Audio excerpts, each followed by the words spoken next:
So I just try to show the real results progressively on weekly basis or on monthly basis, rather than showing like a 3-year, or the whole spectrum result, long-term results. We probably can see the path, zooming to see how that developed over the weeks. Yeah, what's happening now? Years. Like we're giving you something to reference because it's fresh in our mind last week.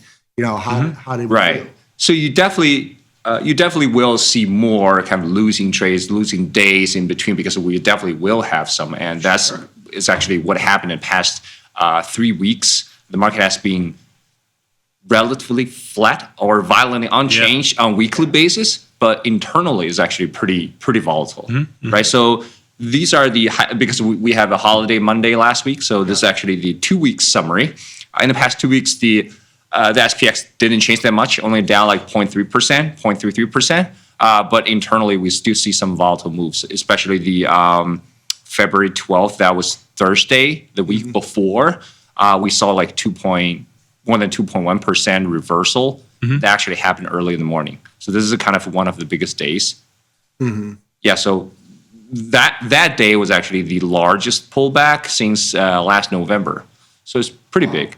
Yeah, I would say so. And that's been kind of the story of the year, has been like 1 or 2 days each week where you have these violent big moves in both directions, where you probably have 3 or 4 winners throughout the week that are easy, no problem, and then you have this one that's just kind of full max loss. Yeah, for the 0-day trades. It happens if you don't manage them. Yeah, it happens. So with 25%. Profit target, no stop loss for the 2020 Iron Condor. The long-term success rate is 84%. So you should see like a 16% losses sometimes, right? Yeah, it's 1 a week basically. A little less. Kind of, yeah. A little less than 1 a week. Yeah, a little less than, yeah. Yeah. All right, so talking about the market, we still want to measure the volatility based on different metrics. The close-to-close volatility on daily basis. These volatility is a daily volatility, not the annualized one. Okay. And also the intraday and also the overnight gap. So you can see when you see a big percentage change at the end of the day, what's the contribution? So where is the contribution? Is it from the overnight move or is it from the intraday move? So in the past 2 weeks, actually, majority of the move was actually coming from the intraday. So whatever you see the end of day return mostly from the intraday. So that's going to impact your 0DT trade. Yeah. Right. It kind of makes sense because we've had, even today, where last night we were thinking, we were kind of like, oh, this looks dicey. Yeah, well, you got a little bit of it now. Came all the way back. The Russell down 1.5%, which is a big move in the Russell, 40 some odd handles. You got even the S&P's down 40 some odd handles, which is closer to a half to a. What? We're down 40 now? Yeah. When I walk in, we were down like 24. Yeah. So we have you to blame for. Yeah. But what I was getting at was that the moves in the overnight session have kind of been, you've had these kind of violent down moves, and then we kind of chop back to basically unchanged. And then you get the movement throughout the day, which is what you're seeing here, where, it's kind of starting to go back to those, the downside move, like we're down 45 now. This is where we were last night when I closed them, 68, 78. That was exactly where I closed them. So you're definitely seeing this. This is interesting. Yeah. So the overnight and the overall move was smaller or tighter than the long-term average. This is actually the 5-year. Oh, this is a 3-year average, but the intraday is higher. So the volatility definitely come in during the trading session. Yeah. Which is why it's been violently unchanged. That's correct. Because we're not having the volatility in the overnight session. We're having it during the day, and we're going nowhere. Well, you got a little bit of it right now. Volatility up 50 cents, 20.65, about 20 cents off of its highs. At the E-mini S&Ps are only $10 off of their lows. So we'll see if volatility catches a little bit of a bid here. Gold going nuts too. Gold is going nuts, up $138, trading up to $52.20. That's up 2.75%. Silver kind of hanging steady, although it is up almost 6%. The gold-silver ratio hanging steady also at 59.5. So on a percentage basis, they're both moving the same right now as they have all day. Okay, so let's take a look at our classic $20 wide and 20 delta iron condor, managed at 25% with no stop loss. So we actually saw 2 losses in the past 2 weeks. Actually, all winners from last week, but 2 losses from the week before. Okay. So especially February 12th that has 2% reversal, which actually we had 300% of the premium collected. This is pretty big. Yeah. Yes, very. Which is that's pretty much max loss or close to it. Almost. Yeah, you rarely see. You almost cannot see 500%. Yeah. Only- it depends on what you're selling it for, obviously. Because if you're selling it, like if it's higher volatility, you might be selling it for $5 or $6, right? Yeah, you don't get like 500% because if you collect more than $5 credit, which is Then close to average, 300% would be yeah, the up. is almost the max. Yeah, max 300 loss, is basically the spot. Yeah. Okay. Yep. Yeah, so we have 2 losses, and we want to take a look at the intraday move of these 2 big loss days, and to see what happened, like what causes these losses. Yeah. So next slide. So we have February 12th and February 9th. So interestingly, one day is actually was going down, February 12th, and one day went up, February 8th.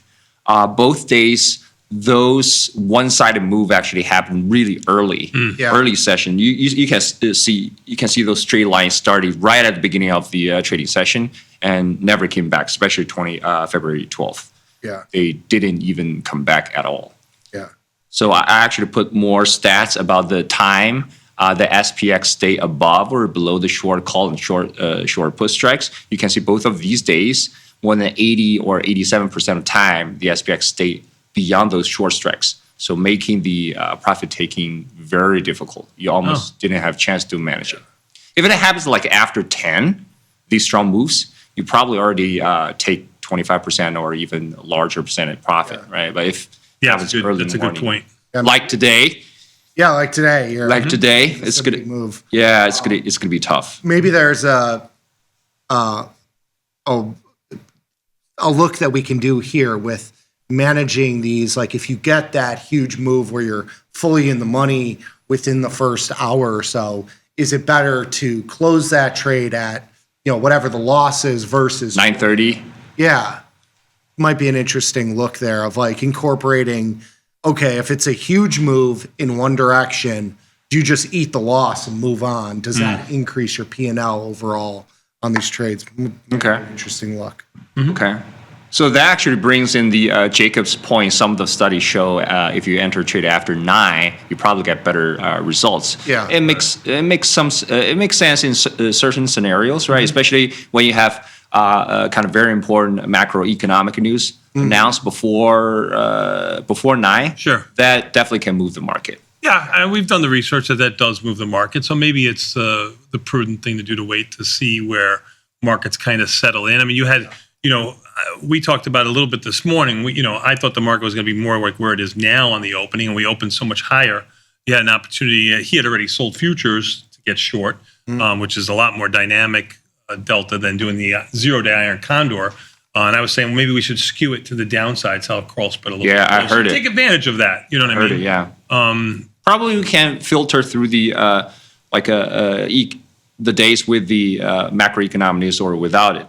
Probably can see how the first 30 minutes or an hour impact the market, right? Sure. Yeah. Okay, so we're really getting granular with this. It's pretty cool on the 0 days, getting all the way down to the nitty gritty, which is pretty awesome. It is like a micro trade, right? We only put in a trade less than 6.5 hours and mostly less than 2.5 hours. Yeah, no, listen, we've always talked about it. Trading these. Yes. Oh, no. It's where Everybody. the majority of the volume is every day. I mean, but we talked about it when they first came out with them, and now they're almost in every stock. You're going to start looking at them. Well, that's right. That's right. At individual stocks soon. Oh yeah, too. we'll be able to look at like the Apple and Nvidia. I think they're doing the. It's going to be crazy. It's going to be a very different trading world. Yeah.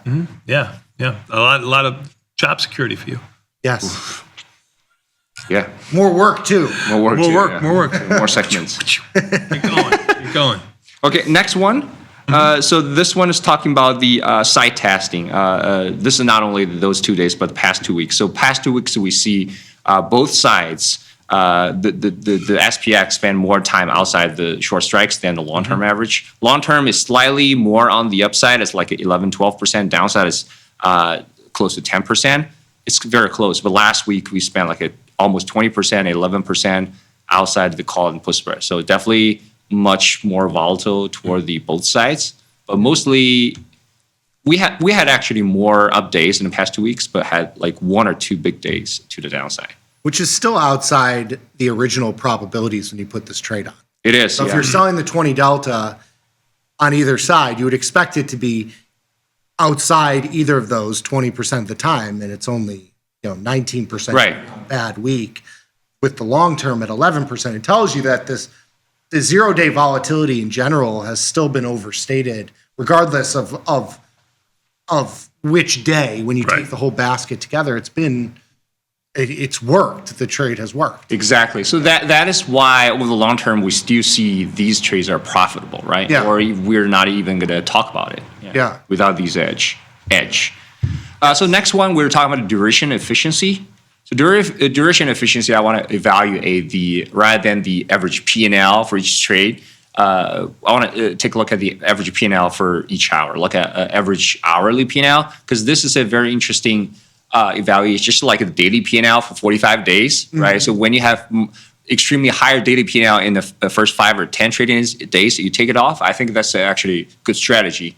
Yeah. Wait until the last 5 days, your efficiency starts to deteriorate quickly, right? You're waiting for that 1,000 beta in the last 2 days is probably not going to happen. No. Yeah. So in the past 2 weeks, the duration is much longer than average, almost 50% longer. Okay. Instead of holding durations 2 hours on average, we actually averaged 3 hours. Success rate was lower. Hourly P&L cut in half, only $50. Yeah. So based on my observation, I think targeting a $100 per hour, that's actually a good threshold to get you decent return on capital, or like your 25% profit target. If you become more greedy, like targeting 150 or 200, your volatility is much higher. The P&L distribution is going to be way wider. Yeah. Like exponentially wider than the dollar value more that you're getting. Yeah, you definitely can get it, right? But you're holding durations longer, your volatility is much higher. Yeah. Right, and we're not managing any of these. You're kind of setting them and forgetting them, right? I mean, it'd be too subjective to say when something happens, delta gets to X or your strike gets breached, you roll up under what time or this. So there's a lot of subjectivity here, which means you can do what you want. You can do what you want to do. That's what I'm trying to say. Yeah, we have been pretty mechanical, and we put them on, and then we put the GTC in, and we don't even we've been look taking profits a lot sooner than even some of the suggestions here. I mean, if 25%, go ahead.